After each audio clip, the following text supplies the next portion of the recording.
من جديد يسعد صباحكم مستمعي ومتابعي إذاعة بوير اف ام بفقرتنا الطبية لهالأسبوع. اليوم رح نتناول موضوع مهم وبخص الرياضيين، المؤذيات الرياضية أو ما تعرف بالإصابات الرياضية. موضوع حلقتنا أو فقرتنا لهالأسبوع. للحديث أكثر معنا بالاستديو الدكتور شيران محمد خير حسيني، اختصاصي في أمراض وجراحة العظام والمفاصل. يسعد صباحك دكتور. وصباحك وصباح المشاهدين جميعا. يا أهلا وسهلا فيك.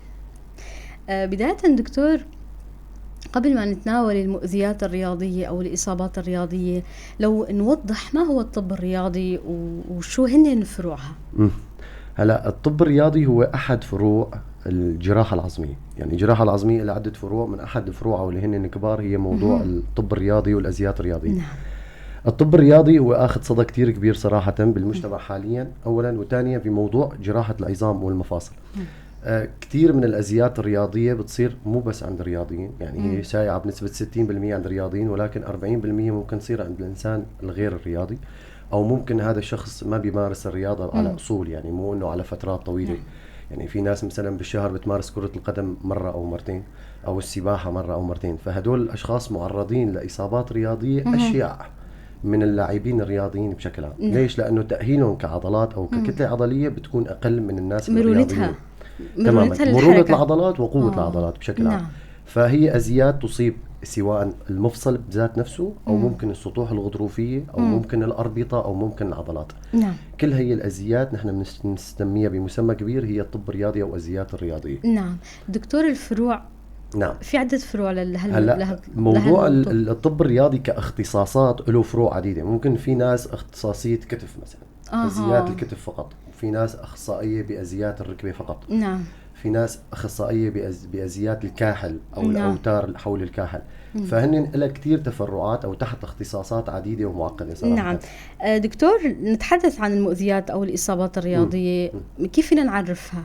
هلا هي أي أذية تصيب المفصل أو ما يجاوره من عضلات أو أوتار. أيوة. يعني بشكل عام أي مفصل موجود بجسم الإنسان، سواء نعم. الكتف أو الركبة أو الكاحل، خاصة هذول ثلاثة هن أكثر المفاصل عرضة للأذية. تتكون من سطوح غضروفية، في عنا غضاريف هلالية موجودة ضمن هاي المفاصل، في عنا أربطة موجودة ضمن هاي المفاصل، وفي عضلات محيطة بهاي المفاصل.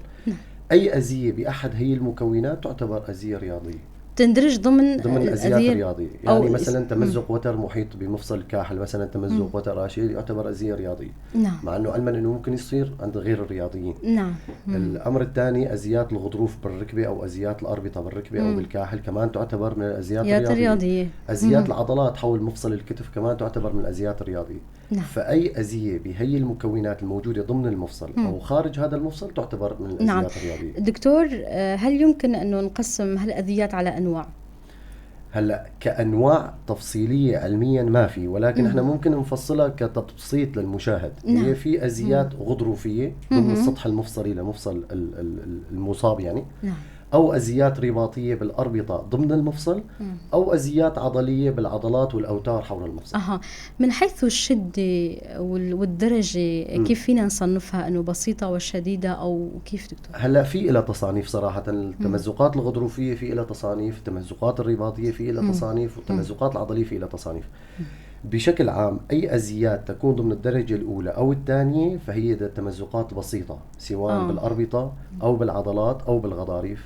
هن 3 درجات. الدرجة الأولى والثانية تعتبر من الدرجات البسيطة، وبالتالي تختلف خطة العلاج عند المرضى هدول. من التمزقات الدرجة الثالثة اللي هي بتكون من التمزقات الشديدة، اللي هي تحتاج للأسف تداخل جراحي. نعم.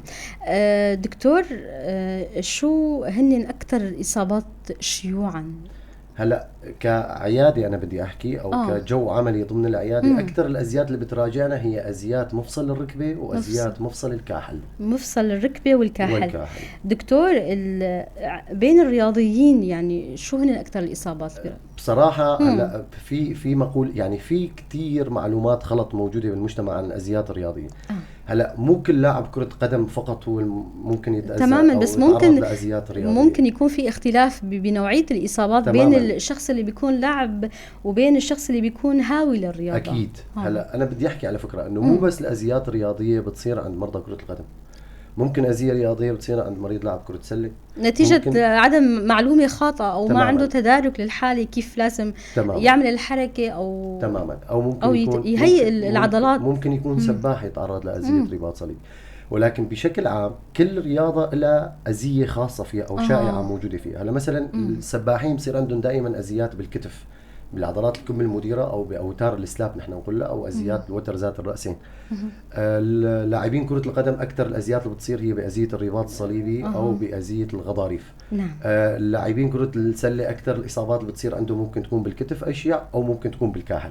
فأكثر الأذيات اللي نحن بتراجعنا كعيادة جراحة عظمية صراحة هي أذيات مفصل الركبة يلي بتكون بالغضروف أو ممكن تكون بالرباط الصليبي. نعم دكتور، شو هن الأسباب أو العوامل اللي بتؤدي لحدوث هالإصابات أو المؤذيات الرياضية؟ والله هذا سؤال مهم جدا. هلا في كتير أسباب، في أسباب تتعلق بالملعب، في أذيات تتعلق بنوع الرياضة، وفي أذيات تتعلق بالمريض نفسه.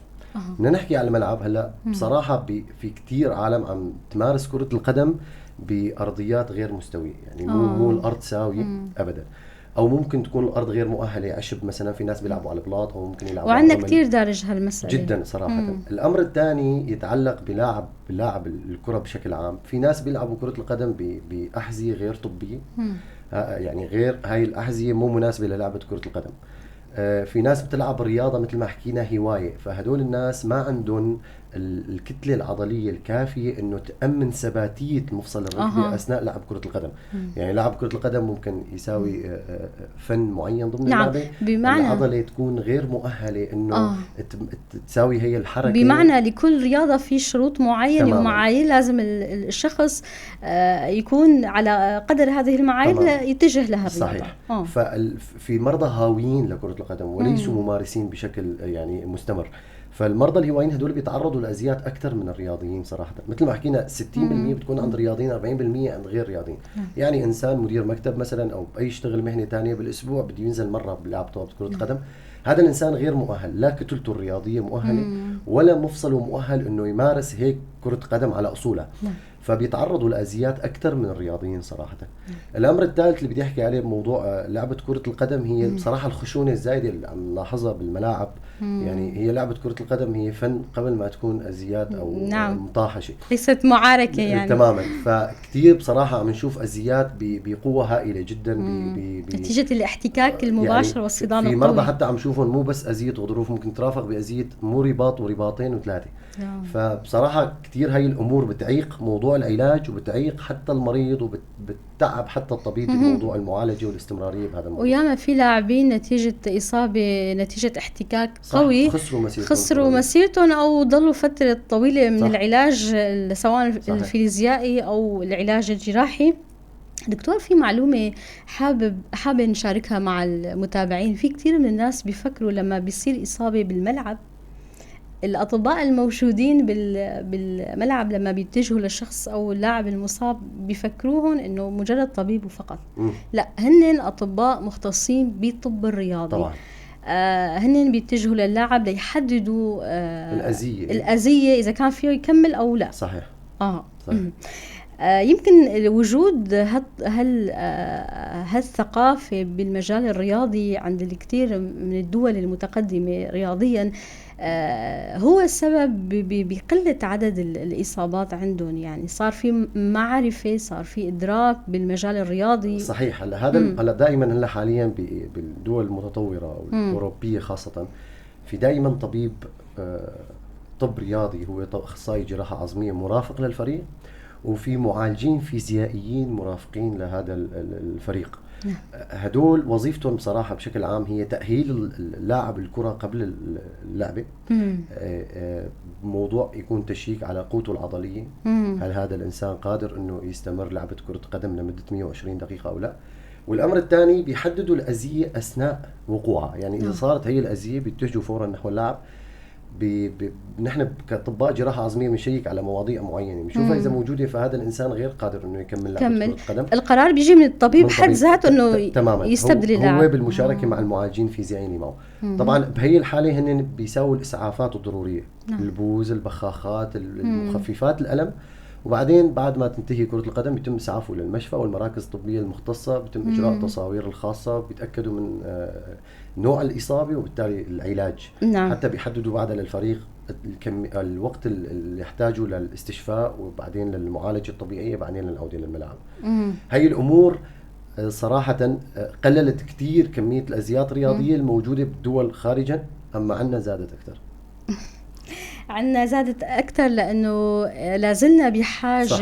للتوعية حول مسألة أهمية يكون في طبيب مختص بالطب الرياضي دارس الجراحة العظمية اللي بيندرج ضمنها مجال الطب الرياضي. دكتور، نتحدث عن مراحل التشخيص. يعني مع قدوم أي حالة عندكم بالعيادة كيف يتم التشخيص الحالة؟ لا، هو الحالات الحادة ما بتراجعنا على العيادة صراحة. الحالات الحادة دائما نحن بنشوف المرضى بالإسعافات المشافي. بيجي المريض بقصته يعني شائعة انه دكتور انا كنت عم بلعب كرة قدم او كنت عم بلعب رياضة وفجأة ركبتي فتلت معي. هي الفكرة انه ركبتي فتلت معي هي كلمة كتير كبيرة. ما في ركبة بتنفتل وخلص والله دكتور اخذت الدواء وكان في عندي تمزق اربطة وتعالج بالدواء. فتلت ركبتي يعني حكما صار في أذية بالاربطة او بالغضاريف. نحن ما عم نقول على أذية بدها عملية، لا، ممكن تكون أذية تحتاج استشفاء طويل. تحتاج تعطل عن لعبة كرة القدم أو الرياضة اللي أنت عم تمارسها لفترة ليصير في تأهيل مناسب وشفاء مناسب لهذا المريض. هلأ بشكل يعني الشائع نحن بنتجه يجي المريض بركبة متورمة ألم. المريض ما في ياخذ مجال حركة كامل للركبة، يعني ما بيسكر ركبته كاملة أو بيعطفها بشكل كامل. نحن بهي الحالة دائما نجري صورة بسيطة أشعة لنتأكد من عدم وجود كسور، يعني دائما في حالات خطرة لازم ننفيها. فنجري صورة للركبة. بشكل عام بالأزيات الرياضية الصورة بتكون طبيعية، صورة الأشعة. المريض بتكون ركبته متورمة، بنعطيه عبارة عن كمادات باردة مع أربطة ضاغطة لتخفيف الوزمة مع البوز والأدوية المخففة للوزمة والمسكنات. خلال هاي الفترة من المهم جدا أنه هذا الرياضي يحافظ على حركة الركبة، انه ياخذ حركات فاعلة ومنفعلة حتى لو في ألم خفيف بالمسكنات مشان ما يصير في شيء اسمه يبوسة او تنكس ما بعد الأذية الرياضية. خلال أسبوعين هذا الورم وهذا الوزمة والألم بيخف بنسبة 90%. بيراجعنا المريض على العيادة، بوقتها بنفحصه الفحوصات النوعية الخاصة بهي الأذيات.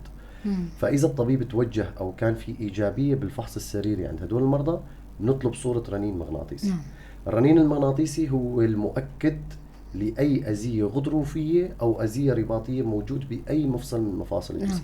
يعني من دون رنين نحن ما فينا نقول هذا عنده تمزق غضروفي أو في عنده تمزق رباطي، ومن دون الرنين ما فينا نحدد درجة هذا التمزق. يعني الدرجة الأولى أو الثانية أو الثالثة بتبين على الرنين المغناطيسي. في حال كانت الدرجة الأولى أو الثانية من أذيات الرباط أو الغضروف فنحن بنبعث المريض على علاج فيزيائي. راح نحكي عن أهمية العلاج الفيزيائي. أما في حال كانت الدرجة الثالثة فيفضل هذا الرياضي، نحكي عن الكادر الرياضي، يجري عمليته بشكل باكر ليستعيد مجال الحركة بشكل باكر ليقدر يرجع على الملاعب ويصير عنده فترة استشفاء قليلة وبالتالي عودة لمجال عمله. دكتور، في نقطتين كتير مهمين، مسألة العلاج الفيزيائي وأهميته بعد الجراحة. نعم. ومسألة نقطة أخرى، مسألة إنه الإنسان لما بيتعرض لإصابة درجة الأهمية إنه يتجه للطبيب. هلا أول شيء في فكرة كتير مهمة، في ناس يعني هي لها دور كتير كبير بموضوع العلاج اللي هي الحالة النفسية للمريض. في مرضى لما بيتعرضوا لأذية، أنا حابب أحكي كتير عن الفكرة لأنه كتير عم نشوفها بصراحة. نعم. في ناس بيتعرضوا لأذية، مثلا أذية رباط صليبي لنفرض. لاعب الرياضة أو هذا الشخص المصاب يقول خلص أنا فقدت ركبتي، تعطلت حياتي، ما عاد لي مستقبل. هدول المرضى صراحة كل الدراسات، صارت كثير دراسات عالمية عن هذا الموضوع، هدول المرضى التفكير السلبي بيكون في عندهم فترة تعافي طويلة.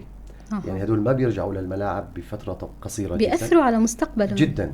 هذا الموضوع النفسي. أما في مرضى بتكون عندهم تفكير إيجابي ما بيوقف عند موضوع الركبة. هدول المرضى بالدراسات تواجد يعني شافوا إنه عم يعودوا للملاعب بفترة أقل من الفترة اللازمة. يعني اللي بشكل عام موضوع تأهيل الطب الرياضي أو تصنيع الرباط الصليبي يحتاجوا تقريبا 9 أشهر.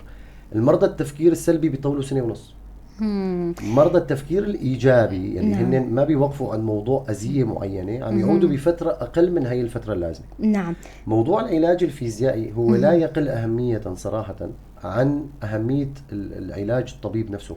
يعني الطبيب لما عم يساوي عملية تصنيع رباط صليبي أو إصلاح لأذية غضروف، المعالج الفيزيائي له دور مثل دور الطبيب بإعادة تأهيل هذا المريض من بيكملوا ناحية دكتور. تماما من ناحية القوة العضلية ومن ناحية استعادة مجال حركة المفصل. نعم. فأهمية المعالجة الفيزيائية هي نفس أهمية لا تقل. المعالج الطبيب صراحة، وهن بيكملوا بعض بمسار التأهيل الرياضي عند مرضى الأذيات الرياضية. نعم. دكتور، هل هناك حالات يمكن أنه الأشخاص يتعاملوا معها ضمن البيت إذا كان الشخص مو رياضي؟ هلا الشخص غير رياضي يعني قصدك انه صار في اذيه بس المريض ما بده يساوي علاج، ايه بده يعالج بشكل محافظ. هذا العلاج المحافظ ممكن يصير عند المرضى. يعني بمعنى شو هن العلامات اللي بتأشر انه شخص لا لازم يتجه للطبيب اذا كان بالبيت او حدا إذا هاوى؟ صار في تورم ضمن الركبه احد الاشارات. اذا صار في انعقال اللي هو التعليق ضمن الركبه، في اذيات بتسبب يعني انعقال نحن نقولها يعني قفلت الركبه، ما عاد يقدر لا يفتحها ولا يسكرها. هي من علامات الاسعافيه، لازم فورا يتجه نحو الطبيب.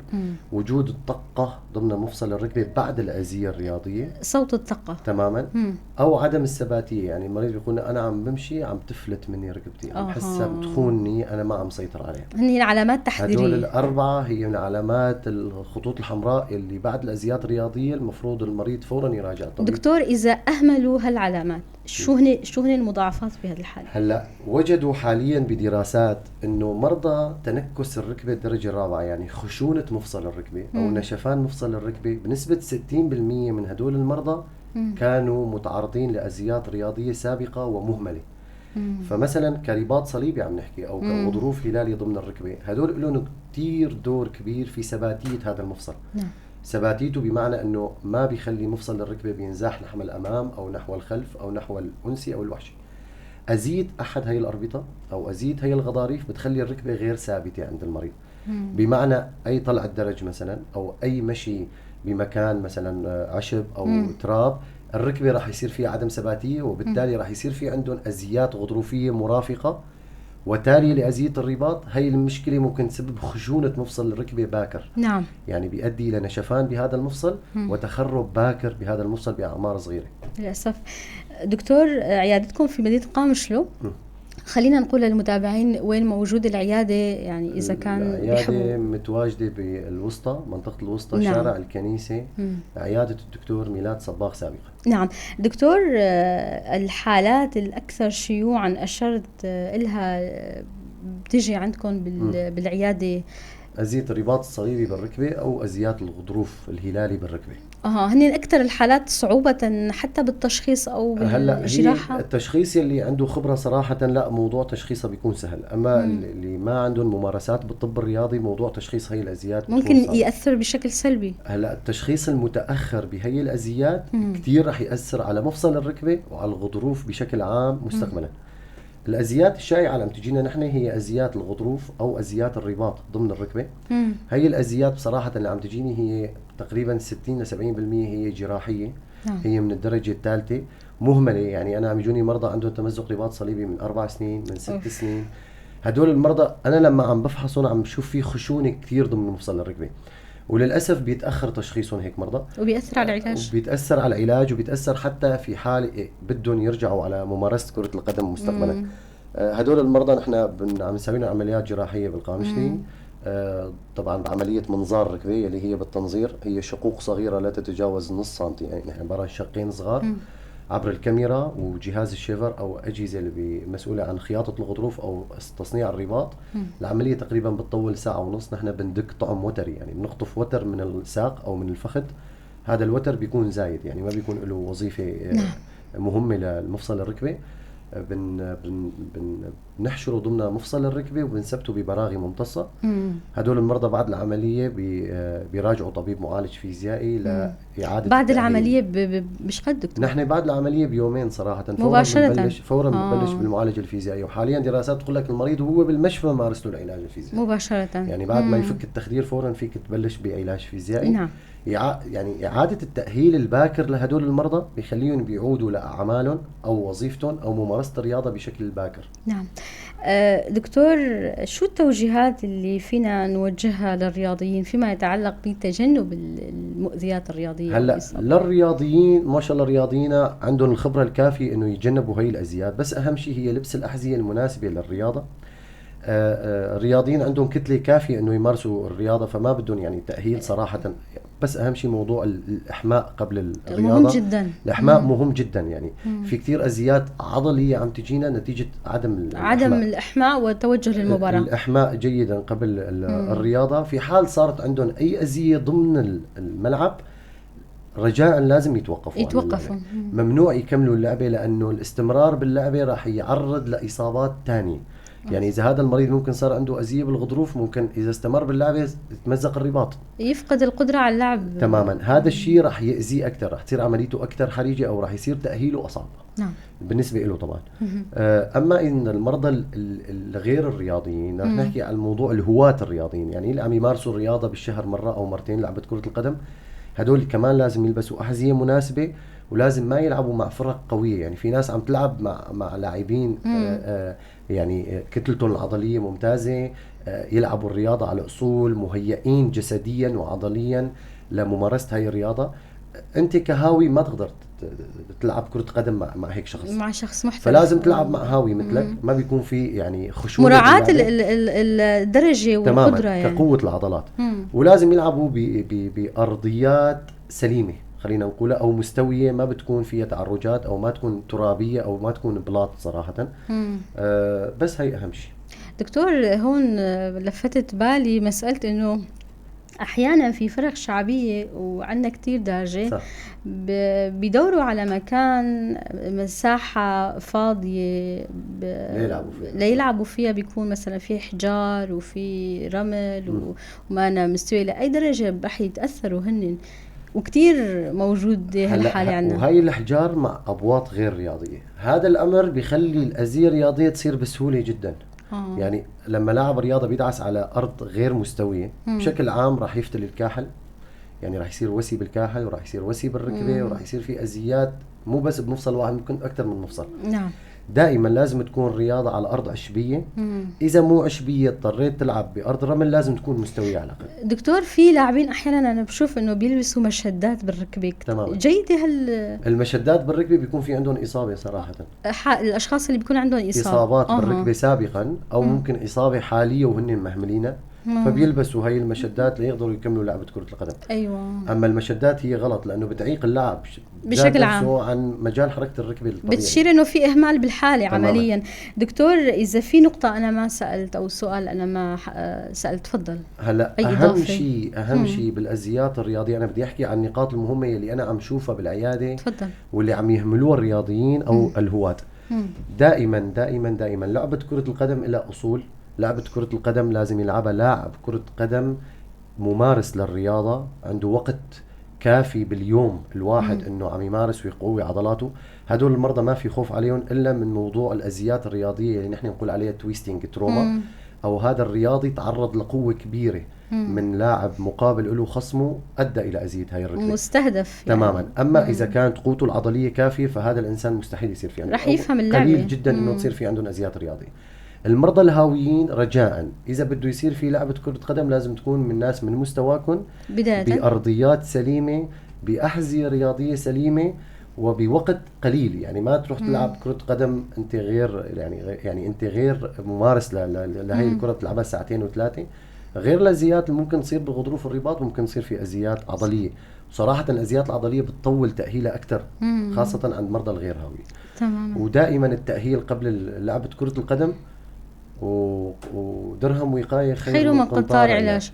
وهالكلام أكيد للأشخاص اللي عم بيمارسوا الرياضة ضمن تمام. البيت. يعني في أشخاص اليوم بيمارسوا نوعية معينة من التمارين البسيطة، فجأة بيقولوا باليوم اللي بعده إنه رح نتجه للتمارين الصعبة. صحيح. بدنا نحصل على نتيجة بوقت قصير. صحيح. إيش قد خطأ هالحالة؟ هلا لنحكي معناتها على نسبة 40% اللي هن الناس غير رياضيين. يعني أنا بيجيني حالة مريضة أو مريض عمره 40 سنة يقول لي دكتور والله أنا امبارح كنت ماشي بالشارع وفجأة هيك حسيت ركبتي فتلت معي. هي أذية رياضية عند إنسان غير رياضي. هذا الإنسان كمان لازم يراجع الطبيب، لأنه ممكن يكون في عندك أذية غضروفية وأنت تاني يوم بلشت تمشي عليها طبيعي ورحت على شغلك. كمان هذا لازم يراجع طبيب الجراحة العظمية ليشخص الأذية إذا هي درجة أولى أو ثانية، ويعطيك على الأقل التوصيات اللي ممكن تجنبك لتوصل لمرحلة الثالثة اللي هي راح تخليك تدخل العمل جراحي. فحتى الأذيات الرياضية ممكن تصير عند الناس غير الرياضيين نتيجة حركة غلط بمفصل الركبة أو الكاحل، ولازم ما تنهمل صراحة. تمام. يعني ألم الركبة اللي عم يطول عند المريض أكثر من أسبوعين 3 رغم أخذه للأدوية، فهذا غالبا في أذية غضروفية عنده. لازم يراجع طبيب جراحة العظام ليشخص هي الأذية، وبالتالي يعطيه خطة علاج سواء دوائي أو تأهيل لا يتعافى. كثير شكرا لك دكتور لهالمعلومات القيمة. دكتور شيران محمد خير حسيني، اختصاصي في أمراض وجراحة العظام والمفاصل. شكرا كثير على الاستضافة الحلوة، وإن شاء الله نكون هيك قدمنا محتوى مفيد للمرضى. كثير شكر لكم مستمعينا ومتابعينا الكرام. بعد الفاصل بنتابع البرنامج.